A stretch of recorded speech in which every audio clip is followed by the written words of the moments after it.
Pemirsa, siapa yang tidak mengenal dengan pulau yang satu ini? Ya, Pulau Penyengat Indra Sakti. Pulau bersejarah yang menjadi ikon wisata di kota Tanjung Pinang ini mempunyai 11 objek wisata yang syarat dengan nilai kebudayaan dan juga religi.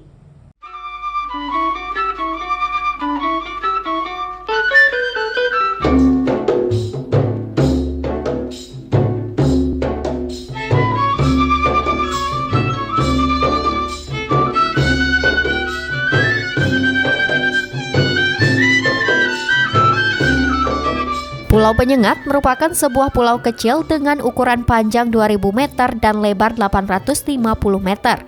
Lebih dari 2.000 orang tinggal di pulau ini. Pulau Penyengat berjarak kurang lebih 1,8 km dari pusat kota Tanjung Pinang. Bagi wisatawan yang ingin ke Penyengat dapat menggunakan perahu motor atau yang lebih dikenal dengan sebutan pompong, yakni dengan waktu tempuh kurang lebih 15 menit. Di pulau ini terdapat berbagai peninggalan bersejarah, di antaranya adalah Masjid Raya Sultan Riau yang terbuat dari bahan campuran putih telur, makam parayang di Pertuan Muda Kerajaan Johor Pahang Riau Lingga, dua di antaranya yaitu makam pahlawan nasional Raja Haji Fisabilillah dan Raja Ali Haji Penggubah Syair Gurindam 12. Dan berikut 11 objek wisata yang menarik untuk Anda kunjungi. Pertama, Masjid Raya Sultan Penyengat.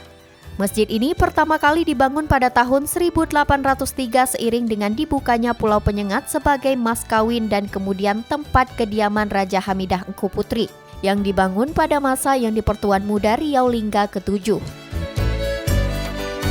Kedua, Benteng Bukit Kursi. Situs ini berkaitan dengan fungsi Pulau Penyengat pada masa Kerajaan Riau Lingga Johor Pahang sebagai pusat pertahanan, khususnya pada masa yang di Pertuan Muda keempat Raja Haji Fisabilillah. Benteng Bukit Kursi merupakan benteng terbesar yang terdapat di Pulau Penyengat. Di sini masih terdapat beberapa meriam di beberapa sudut. Ketiga, Komplek Makam Raja Haji Fisabilillah yang di Pertuan Muda keempat Kerajaan Riau Lingga, Johor, dan Pahang. Beliau adalah anak dari Daing Celak dan Tengku Manda.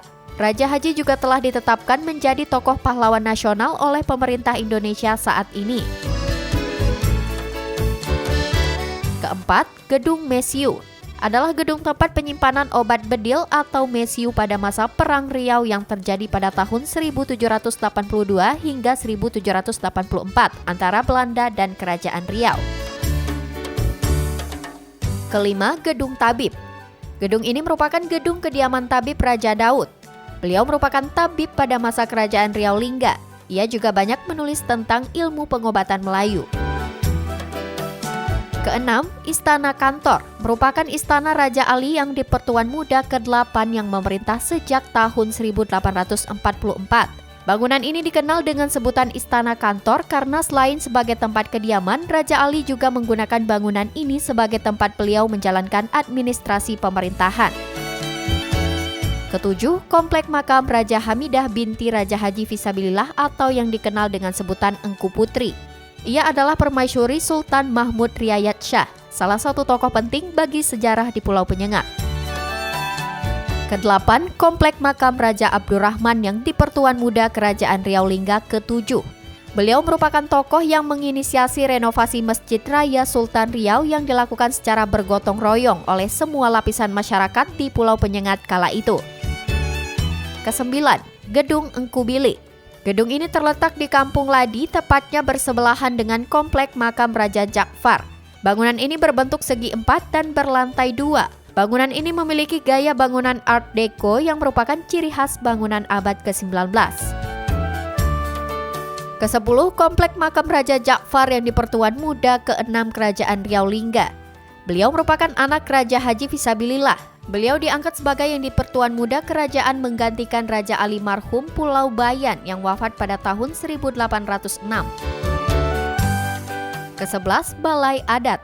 Merupakan replika dari bangunan tradisional Melayu yang dibangun pada tahun 1985 yang bertujuan sebagai balai pertemuan bagi masyarakat. Bangunan ini terletak di Kampung Ladi, Pulau Penyengat. Bentuk bangunan balai adat merupakan jenis bangunan tradisional Melayu Selasa Jatuh Kembar. Nah, itu tadi merupakan 11 objek wisata di Pulau Penyengat yang wajib Anda kunjungi. Tunggu apa lagi? Mari berwisata ke Kepri dan nikmati beragam objek wisata menarik lainnya bersama keluarga dan juga pasangan Anda tentunya. Muhammad Nazarullah, GoTV News melaporkan.